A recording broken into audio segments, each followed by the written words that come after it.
I'm Alan Taylor. My buddy Scott Duffy and I are in search of the best burger in America. Each month we visit a new city to try some of the top restaurants, pubs, and brew houses while sitting down for a candid conversation with some of the top entrepreneurs, athletes, entertainers, and celebrities. I don't know about you, but I love talking business over a burger. Welcome to Business and Burgers. Today we're in beautiful Grants Pass, Oregon, my hometown, to grab a burger at Climate City Brewing Company. Alongside the delicious hoppy craft beers produced at Climate City, they also know how to make one tasty burger. Joining us is Stroud, the Survivorman. Les took what many thought to be an unsellable show and turned it into one of the top docuseries of all time. Les's films cast him into the wild, all alone, to fight for survival for days at a time. Completely self-shot on small cameras, Les spawned a whole new genre with Survivorman. The show was a blending of two of Les's passions, filmmaking and nature. Like a true entrepreneur, today, Les has pivoted to one of his earliest passions, music. With his art, Les has one driving purpose, to connect people to nature.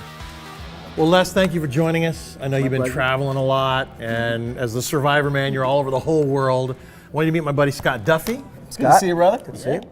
So here we are, Grants Pass, Oregon. And you're Canadian, right? You got, 8 seasons of Survivorman under your belt now? Oh, it's actually longer than that. Survivorman's never gone by seasons. It's been a unique show from the get-go. So I don't even operate in the course of seasons. Like most shows will say I do 13 episodes every year, or 26 episodes, whatever. Survivorman's been going for 16 years. I was going to say, because I looked at when you started, it was like 15, 16 years ago. It's 2001. Wow. Including the pilot. How did you get going with this? Oh boy. Well, as you know, so much in life, I think what happens as we get older, we build experiences. Right. And I think that a lot of times each experience just feeds back in on itself until you add them up and then you start focusing where you're going, but you're using them all. So with Survivorman, I had already done rock and roll for a long time, and I worked on rock videos, and then after that I became an outdoor adventurer, and then I started teaching survival, and one day I just put the two together. I thought, these things should be filmed and they would make some really great films. And I called up I did a cold call. I'm a very big believer in the cold call, because the worst thing that can happen with a cold call is somebody says no. That's it. That's all they can do. So I did a cold call to a network. I said, here's my idea, me alone, 7 days, no camera crew. I'll bring you back the Odyssey on film. And they said, we were looking to do something exactly like that, and we didn't know who to call. Because he was like, this guy is the genesis of real reality television. Whoa. I'm gonna interrupt you right there and say, what I do and what I did and still do is I'm a documentary filmmaker. My passion was Jacques Cousteau and that type of stuff. Right. So Survivorman is a documentary series. This is the skeleton of a Haywa man, a father. I'm here with his son. And today we performed a come-out ceremony and brought the bones out of the ground. The problem is, reality TV began around the same time, and I got kind of confusingly lumped in with reality television. I hate reality TV. And I stand corrected. You're absolutely right, because it's like we don't know what to call it, and you do, so now we know. Well, and that's been the beauty of Survivorman. When it first hit, and there was nothing else on television at all like it. But that was the thing. People would say, your show just looks so different from everything else on all those channels. And I was hooked. And that was the genesis. It's so interesting, the idea of a cold call, because I was so interested in how in the heck did you sell this idea? Yeah. What did you do? But you just got on the phone, and you never know who you're going to get on the other end. But and the timing. Even more than just got on the phone. I mean, you have to picture me in a pair of track pants and a t-shirt sitting on the edge of my bed pretending to be from this is Les Stroud calling from Wilderness Spirit Productions, and I've got this idea, but I'm like in my bedroom. Right. I think that often the answer to a lot of situations is, if you have a great idea, it's always going to be a great idea. Now, someone might beat you to the punch, but a great idea, if inside you go, what would be cool? Yes is the answer. If you're saying, what would be cool, then likely case scenario is 99% of the time, it would be cool. So what are you waiting for? So now, when you got what you asked for, which was the yes. I was ready. I was like, good. Because I was more like, good, this is a good idea, and I'm glad you saw it. Now I'm going to go nail it for you. I mean, that first show, which we'll call it the pilot, I mean, they paid me $11,000. That's all I made that year. Yeah. That's all I did that year. I mean, I played some gigs as a musician and made some side money, but I had 2 little toddlers at home and a house, to pay for. But I knew this was going to be the beginning of something. I didn't think it was going to go as big as it did and spawn a whole new genre, but I knew that it was going to be well for me. What was the genesis of the show, though? I mean, were you a guy that loved survival and outdoor? Where did it come from? All right, so one of Richard Branson's things is always that when you see a need or you see that you can better something, go for it. And for me, survival films, the only time you saw them at all, they were produced by someone who did survival. Well, the film would suck. Or they were produced by someone who did television for a weekend magazine format 6-minute clip, and the survival would suck. And I basically thought to myself, no, I know good filmmaking and storytelling, but I'm also a survival instructor.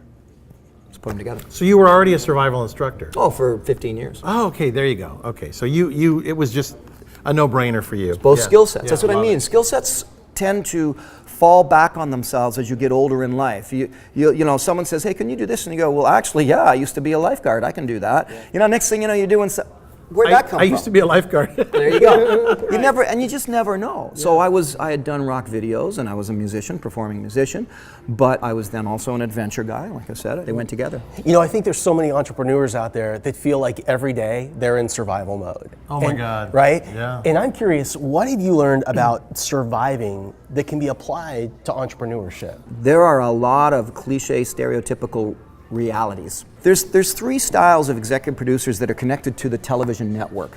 Now, the television network is my end client. That's who I'm selling my show to. In between me and them is there's the gatekeeper. That's the executive producer. And there's 3 kinds of those. Those who understand art and are risk takers. It is a creative industry. We're talking about the medium of filmmaking, storytelling. Those who understand art and do some risk taking, but also really pay attention to the budgets and the bottom lines.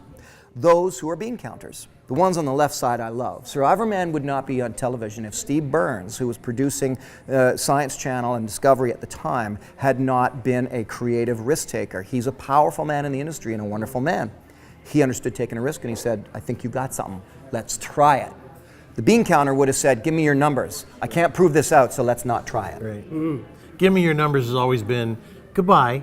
To me too, because I'm like you. I'm the same way. How do you prove out an idea? I mean, it's so prevalent today with social media. What are your social media numbers? And there are social media companies right now making a fortune off of corporates, and they're feeding them nonsense because they'll go, oh, we're going to do analytics for you. Analytics, and then we're going to show you your analytics. And in the end, so often, 20% of the time, the analytics tell you a good story. 80% of the time, it's just a bunch of nonsense. Real quickly, going back to the idea of surviving as an entrepreneur. See, but what you did was you led me down the path of what I consider myself to be. I consider myself to be an artist. I, with my insecurities, would say, well, I'm a mediocre one, but I'm a driven one. So I see, wonderful artists, and then I envy them. Of course, they can't get out. They have no ambition, so they can't make it happen. I'm that other guy in the middle. So the reason why I go down that when it comes to survival and survival in the business sense is every bit of business trade-off I had to do in the industry of television, I was dragged kicking and screaming to. I hate the fact that I'm excellent at TV contracts. I could nail your contract for you, and I will know every detail and every line. Because you've made every mistake along the way. Because I've made those mistakes, and I've read them 100 times. Business is never pretty. Not really. Creation is pretty. Art is pretty. The magic moment is in the middle, when business and art can actually coexist together, because you achieve the art, but you have the sensibility of the business. Because I'm not the businessman. And that's why when he survived. I survived big time, and that's the last survival pun you get for this interview. You just used your only pun. Oh, lunch is here. Oh my goodness! What have we This here? is a Wagyu burger. I get the Wagyu burger. the Wait a minute, hold Wagyu on. burger. I heard there was a Lamborghini burger. You want the Lambo? I'm a car guy. I'll take the You Wagyu take the burger. Wagyu burger. All right, here's I'm a a car guy. No. I get the Sorry, tots. boys, I'm eating it. You give him that. What is? But this is the Lamborghini burger. Yes, sir. With Pommes Frites, fresh ground lamb. Wagyu beef stuffed with blue cheese and cranberries. And then we got the tater tots over here. These are some Cajun Tots. Cajun Tots. Yes, and those are some Pommes Frites. And what did he get? Regular beer battered French fries. Okay. Because I'm a regular guy. And this looks really but interesting. You that's- got the onion rings on here. This is not an average burger for an average guy. This is? burger is over the top. Fresh Wagyu beef, peppered bacon, mozzarella, crispy onions, and cheddar cheese. Nice. With lettuce, tomato, and onions. Well, you did an awesome job. Awesome. I can't Thank wait you. to get my Chef chops Kenny, around thank you so this. much. Thank you. You guys enjoy. Sink your teeth Appreciate in and let it. me know how it is. Right on. Climate City Thank Brewery does a good job of serving up some awesome looking burgers. Wow. All right, so how do I do that? You have to stretch your mouth. You got to do some exercise. This is what it boils down to.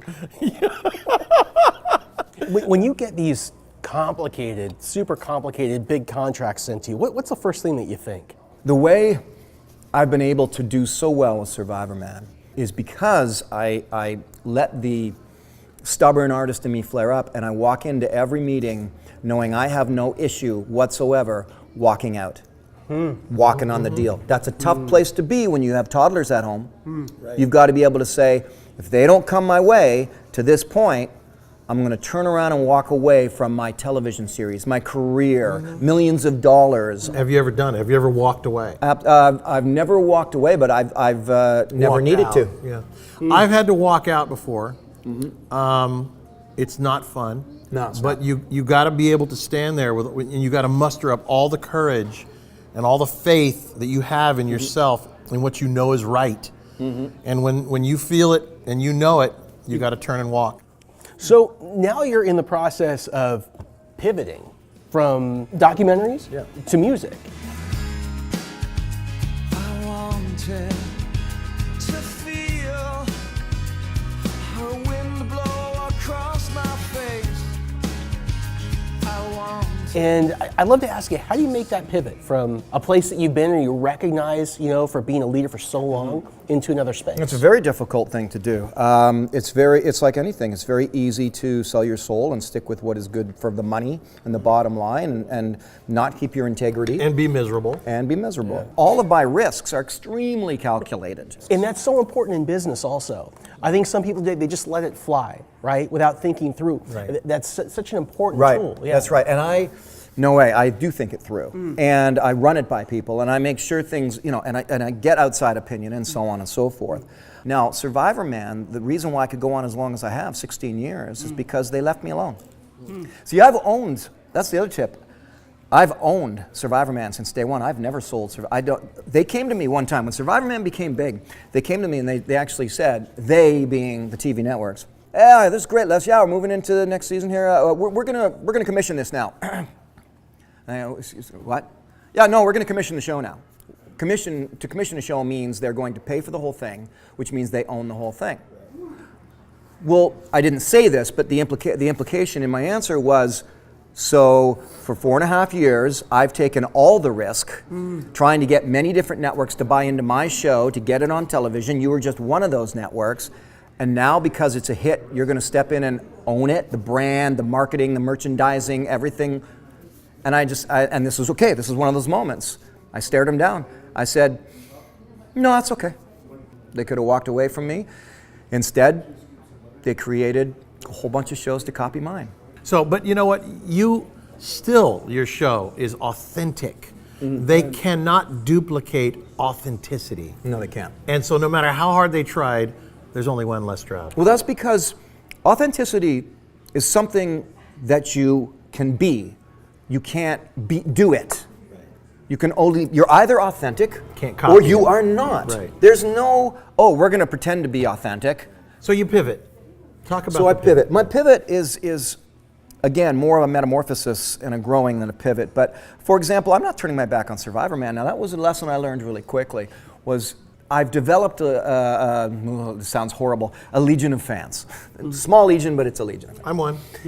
And Everybody the in here worst just thing- raised their the worst thing I could do would be to ignore that and say, I'm just doing music now. Boom, you know. And it's, I'm very glad to hear this, by the way. Oh, you know, because as a fan, we want you to do your music because we want to love that too. well, it would mean that I wasn't proud of what I did as Survivorman. I'm very proud of what I did as Survivorman. So I'm looking for the ways to still bring what I bring as Survivorman to the fans, but still metamorphosize as an artist. I don't know how to describe it other than I'm staying true to my mission, true to my agenda. Which was there already, even when, like you said, it was always there. You always have to have a base mission.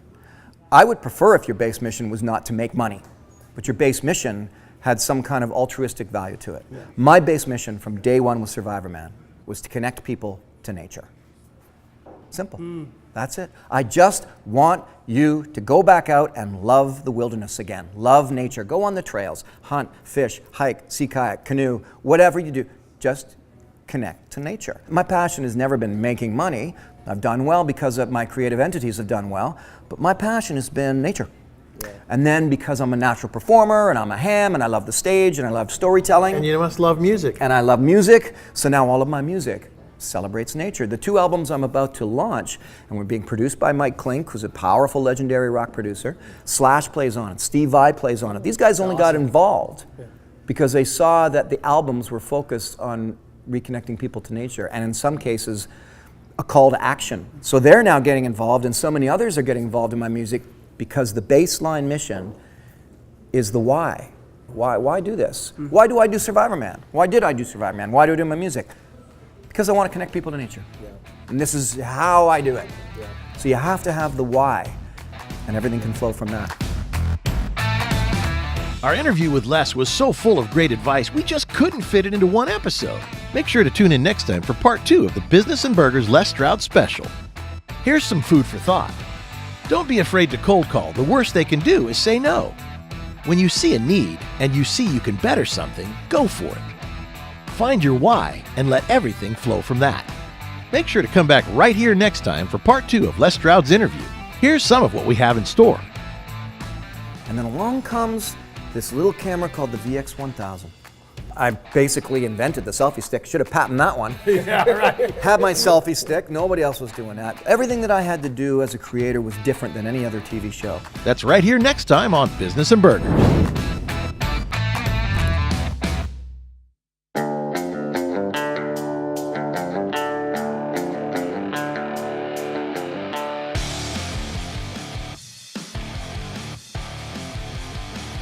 Check out more episodes of Business and Burgers and our B&B blog at our website, businessandburgers.com. And don't forget, visit Business and Burgers on Facebook and give us a big thumbs up.